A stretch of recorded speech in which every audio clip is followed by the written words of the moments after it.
sa pwesto, 5 mahalagang hamon. Isa dyan, ang bilis ng pagmahal ng bilihin na una sa mga gustong marinig ng taong bayan sa sona ng Pangulo ngayong Lunes. Kadikit niyan, syempre, ang sahod at iba pang hamon sa ekonomiya. Ang pagtugon ng gobyerno, alamin sa Sona Special Report ni Ivan Mayrina.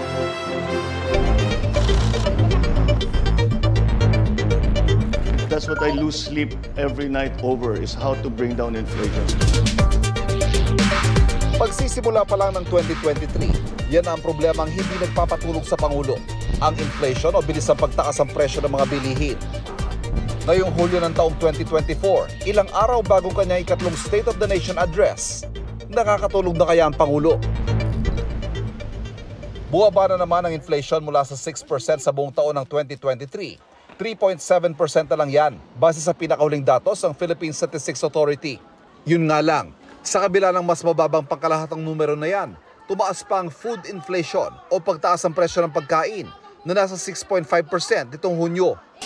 Ang bigas halimbawa, nasa double-digit inflation pa rin. Halos hindi nagbabago mula noong Setyembre ng nakaraang taon. Kaya naman si Aling Zenaida, hindi rin daw makatulog sa kaiisip kung paano pagkakasyahin ang maliit na sahod ng construction worker na anak para sa kanilang mga pangunahing pangangailangan, lalo't hindi naman permanente ang kanyang trabaho.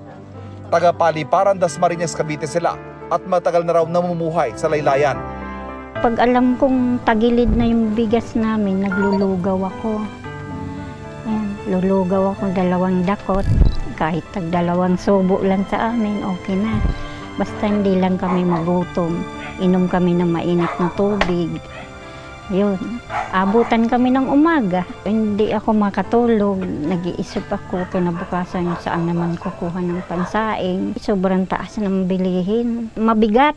Hindi namin kayang bumili ng ganong presyo. Base sa resulta ng Pulse Asia Survey nitong Hunyo, ang mataas sa presyo at pagpapababa ng presyo ang numero 1 nais marinig ng mga Pilipino sa susunod na State of the Nation address ng Pangulo. Sumunod dyan ang pagpapalago ng ekonomiya at paglikha ng trabaho. Sa palengke namin nakilala si Rolando Paet, hindi naman daw siya mahirap pagmamalaki niya. Pero maging siya, aminadong hirap pagdating sa pagbabudget. 1,000 pesos ang kanyang budget para sa susunod na 2 o 3 araw para sa ilang pangangailangan nilang mag-asawa at 2 anak ang nasa kanyang listahan.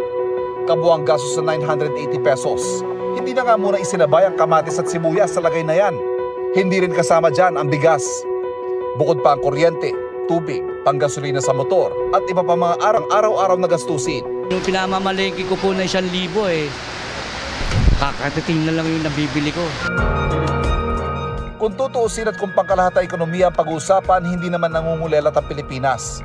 Ang 5.5% ng GDP ng Pilipinas sa sukutan ng paglago ng ekonomiya ng isang bansa noong 2023. Number 1 sa ASEAN. Yun nga lang, sa parehong panahon, ang mas mataas sa GDP, natapatan din ang pinakamataas sa inflation sa rehiyon sa parehong panahon. Ang sabi ng National Economic and Development Authority o NEDA, wala raw sa kontrol ng Pilipinas ang marami sa mga sanhi ng inflation. It's a confluence of factors, no? One of this is the El Nino that we had, and then the other compounding factor was the supply from the global market, no? Because some countries restricted their exports.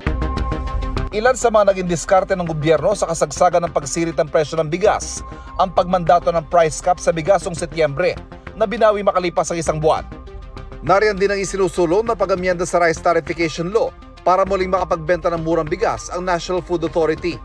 At nitong nakaraang buwan lang, nagpasya naman ang NEDA Board na ibaba ang taripa sa ilang agricultural products kabilang ang bigas mula 35%, ginawang 15% na lang, na ang layunin ay mapababa sa 29 pesos kada kilo bigas.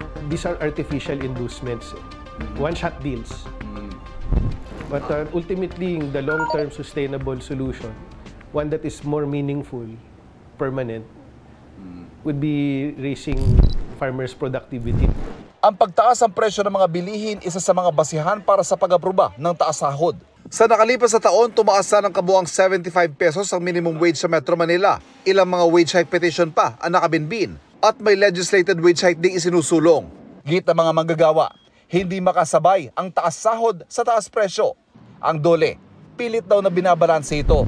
We will never ever be able to strike the very perfect balance.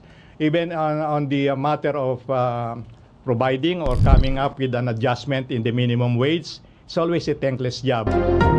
Sa huli ang pagpapataas ng produksyon ng pagkain, ang pangunahing paraan ng gobyerno para mapababa ang presyo nito na siyang pinipilit makamit ng gobyerno. Yun nga lang, hindi agaran ng epekto. Sa susunod na 1 o 2 taon inaasahang mararamdaman na ang ilan sa mga proyektong yan tulad ng mga cold storage facility. Yung wastage mo talagang bababa. Yung tapon. So kaya naman tumataas ang presyo dahil kung kalahati natatapon, yung lugi mo doon, ipapatong mo doon sa nawala, di ba? Habang nananatiling pangarap ang abot kayang presyo ng bilihin, si Aling Zenaida umaasang sa zona ng Pangulo. May mailatag na solusyon para sila'y hindi na magutom. Para sa GMA Integrated News, Ivan Mayrina, nakatutok, 24 oras.